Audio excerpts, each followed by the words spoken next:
Isang magandang umaga, mga kamare. Mahangin, malamig. Malamig pa ang panahon.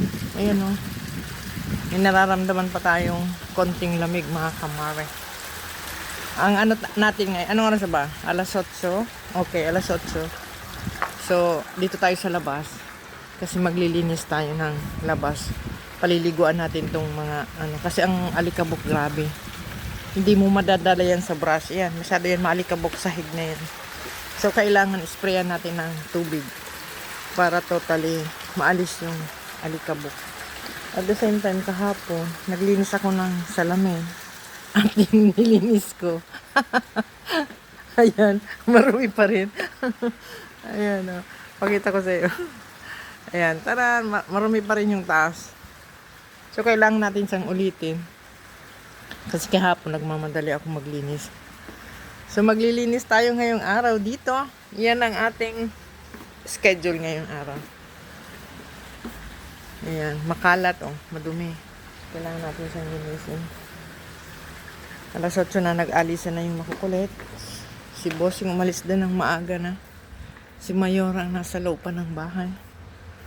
Kailangan natin ng konting sikat ng araw, kamare. Lakad-lakad sa umaga. Since maaga pa naman tayo para magluto. Kasi ang kainan mamaya pa naman 6:30. So kailangan natin magtrabaho muna ng iba. Ayan. Yung isang araw binuhusan ko rito ng tubig. Kaya sorry. Kailangan din natin ulitin.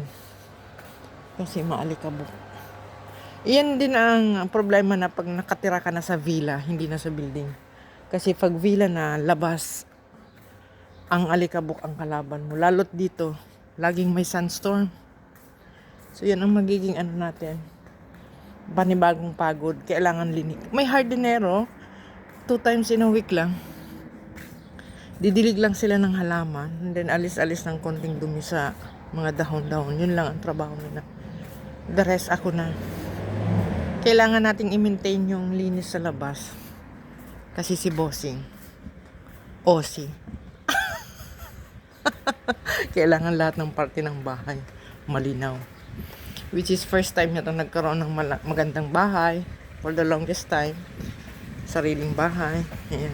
At the same time, malago na yung mint na tinanim nung hardinero. Ang bango nito, kamare. Pag may bisita, gumagawa sila ng tea. Dito ako kumukuha. Sariwang mint. At the same time, may tinanim akong pechay dito. Pakita ko sa iyo yung tinanim kong pechay dito. Namulaklak siya. Namulaklak lang. Ito yung tinanim kong pechay Ito. Tsaka ito. Ayan.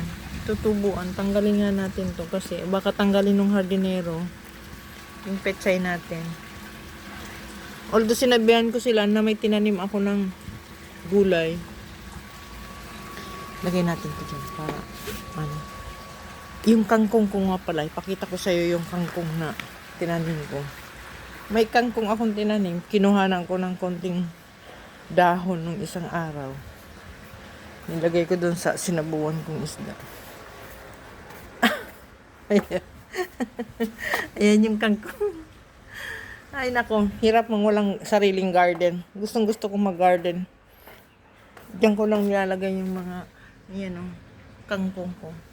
Tuwa lang ako na may sariwa tayong makain na konting gulay. At the same time natin yung malunggay. At the same time, itong malunggay natin, kalbo na naman. Kasi yung hardinero, dinala na ako ng malunggay. Ganyan ba naman kahaba? Hindi pa ako nakakahanap ng maayos na malunggay Yan, patubuin ko lang yung mga 4 na dahon, 5 dahon, tapos haharbisin ko na naman. Ganun lang yung malunggay natin. And then yung pinutol ko palang malunggay dito. Ito. Yan. Nagdadahon pa lang siya ng konti. Which is hindi rin tumutubo ng maayos. Wala pa kasi akong time bumili maghanap ng magandang malunggay. Ay nako. Iwan na natin sa kamare. Maglinis na tayo kasi may naka-line up tayong gagawin natin. Ang ganda rito, upo-upo ka. Ayan, kape. Ayan yung view. Ayan. Maririnig mo yung buhos ng tubig. Nakaka-relax nga lang. Nakaka-relax nga naman. Ito sampagita rin. Hindi pa nagbubunga yung sampagita. Ito. Sampagita. Hindi pa siya nagbubunga. Namumulaklak, I mean. Hindi bunga, namumulaklak. Hindi nga. Maglinis na nga tayo. May bisita dito. Sabado ata. Magbuhos lang tayo ng tubig. Sus, natutuwa naman ako ba nag-ano ng tubig. Ito yung tubig dito. Yeah. Natin malagi maglinig sa labas kasi grabe ang alikabok. Yung kamari, oh. Yan. Ang dami. Nandito yung cycle ng isang makulot. Ganyan ka ano ang alikabok dito. Kaya kailangan talaga 2 times in a week or once in a week kailangan nakaka-spray ng tubig kasi ganyan ka ano ang problema na pag ano nakatira ka na sa villa. Lalo't deserto area, daming mga buhangin ng mga pinong-pino. Yan. Ganyan karami ang ano, dumi. Alikabok ba? Yan. Ayan, napaliguan na natin buong area. Halos na wala-wala na yung mga alikabok.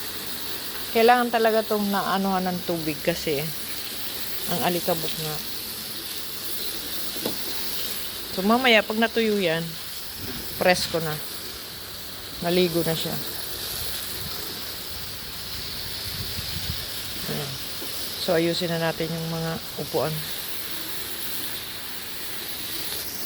Ayan, tapos na tayo dun sa likod. Dito naman tayo sa harapan. O, diba mga kamare? Harap at likod ang linis natin. So, umpisa natin dito sa garahe.